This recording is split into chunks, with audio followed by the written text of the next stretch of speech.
एक बूढ़ी माँ की दर्द भरी कहानी। 75 साल हो चुके थे बेटे को अपना घर छोड़कर विदेश में बसे हुए। इन 3 सालों में बूढ़ी माँ और ज़्यादा बूढ़ी हो गई थी। 75 साल की उम्र में यशोदा देवी की याददाश्त काफ़ी कमज़ोर होती जा रही थी। उन्हें रोज़मर्रा की चीज़ें याद ना रहती, लेकिन जो उन्हें हमेशा याद रहता था वह उनका बेटा। दिन हो या रात, एक पल भी ऐसा ना होता जब उन्हें अपने बेटे की याद ना आती। दूसरी तरफ बेटा था जो साल भर में एक आधा बार अपनी माँ को फ़ोन कर लिया करता था। 1-2 मिनट से ज़्यादा बातें भी ना किया करता था। फिर भी यह बूढ़ी माँ टकटकी लगाए अपने बेटे का इंतज़ार करती रहती। एक दिन बेटे का विदेश से फ़ोन आया। हेलो हेलो, सुन रही हो ना माँ? सुनील बोल रहा हूँ, तुम्हारा बेटा। कैसी हो माँ? मैं ठीक हूँ बेटा। तुम बहू और मेरा पोता कैसा है? माँ ने पूछा। सब अच्छे हैं माँ। मैं अगले हफ्ते गांव आ रहा हूँ माँ तुम्हें लेने। अब हम सब साथ में ही लंदन में रहेंगे। माँ तुम्हारी बहू कह रही थी माँ को यहाँ पर लेकर आओ, बेचारी अकेली वहाँ परेशान होती होंगी, बेटे ने कहा। माँ की बूढ़ी सूखी आंखें आंसुओं से भीग गईं। उसके कमज़ोर शरीर के नस नस में खुशी की लहर दौड़ गई। बेटे और बहू का अपने प्रति प्रेम देखकर माँ का मन खुशी से भर आया। बेटे ने आगे कहा, माँ तैयार रहना, मुझे ज़्यादा दिन की छुट्टियां नहीं हैं। से जितने पैसे लेने हैं लेकर रखना। तब तक मैं प्रॉपर्टी डीलर से बात कर लेता हूँ घर के लिए माँ ने पूछा। हाँ माँ, गांव का घर हमें बेच देना पड़ेगा। अब हम साथ में ही रहने वाले हैं, तो वहाँ पर घर रखने का कोई मतलब नहीं है। बेटे ने कहा। बुढ़ापे की वजह से ठीक से चलने में असक्षम माँ ने पूरे मोहल्ले में घूम कर अपनी इस खुशखबरी को सबको सुनाया। सभी को खुशी हुई। सबको लगा माँ जी के आखिरी दिन अपने परिवार के साथ खुशी से बीत जाएंगे। एयरपोर्ट पर आकर बेटे ने माँ से कहा, माँ तुम यहाँ बेंच पर बैठो, मैं सामान और बोर्डिंग पास की जांच करा कर आता हूँ। वहाँ वक्त लगता है और खड़ा रहना पड़ता है, तुम्हें तकलीफ़ होगी, तुम यहीं आराम करो। मैं यूँ गया और यूँ आया। माँ बेंच पर बैठ गई और बेटा अंदर चला गया। काफ़ी समय हो गया, बेटा वापस नहीं लौटा। माँ सोचने लगी, ज़्यादा भीड़ होगी इसीलिए देर लग रही होगी। अंधेरा होने को आया।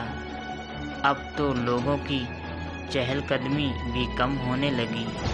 माँ को अब चिंता होने लगी। एक कर्मचारी ने आकर पूछा, किससे मिलना है माँ जी आपको? यहाँ पर क्यों बैठी हैं? एयरपोर्ट पर आकर बेटे ने माँ से कहा, माँ तुम यहाँ बेंच पर बैठो, मैं सामान और बोर्डिंग की जांच कराकर आता हूँ। वहाँ वक्त लगता है और खड़ा रहना पड़ता है, तुम्हें तकलीफ़ होगी, तुम यहीं आराम करो। मैं यूँ गया और यूँ आया। माँ बेंच पर बैठ गई और बेटा अंदर चला गया। काफ़ी समय हो गया, बेटा वापस नहीं लौटा। माँ सोचने लगी, ज़्यादा भीड़ होगी इसीलिए देर लग रही होगी। अंधेरा होने को आया। अब तो लोगों की चहलकदमी भी कम होने लगी। माँ को अब चिंता होने लगी। एक कर्मचारी ने आकर पूछा, किससे मिलना है माँ जी आपको? यहाँ पर क्यों बैठी हैं? डरती हुई आवाज़ में यशोदा देवी बोली, मेरा बेटा अंदर सामान की जांच कराने गया है। लंदन जा रहे हैं हम। क्या नाम है माँ जी आपके बेटे का? कर्मचारी ने पूछा। सुनील नाम है मेरे बेटे का, यशोदा देवी ने बताया। कर्मचारी अंदर गया और थोड़ी देर बाद बाहर लौटा।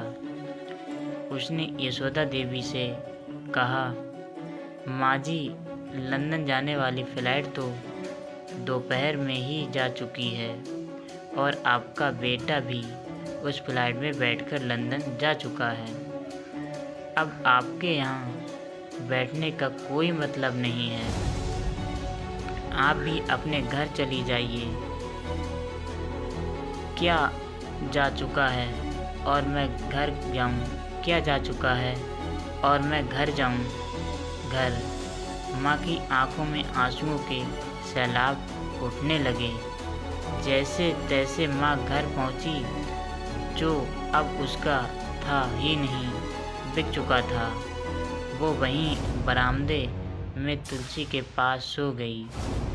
घर के नए मालिक को उस पर दया आई तो एक कमरा किराए से उसको दे दिया। पेंशन के पैसों से खाना और किराए का बंदोबस्त हो जाता था। दिन बीतते गए। कुछ दिन बाद घर के नए मालिक ने यशोदा देवी से कहा, माँ जी, आप अपने रिश्तेदारों के यहाँ पर जाकर क्यों नहीं रहती? इस उम्र में आपके लिए अच्छा होगा।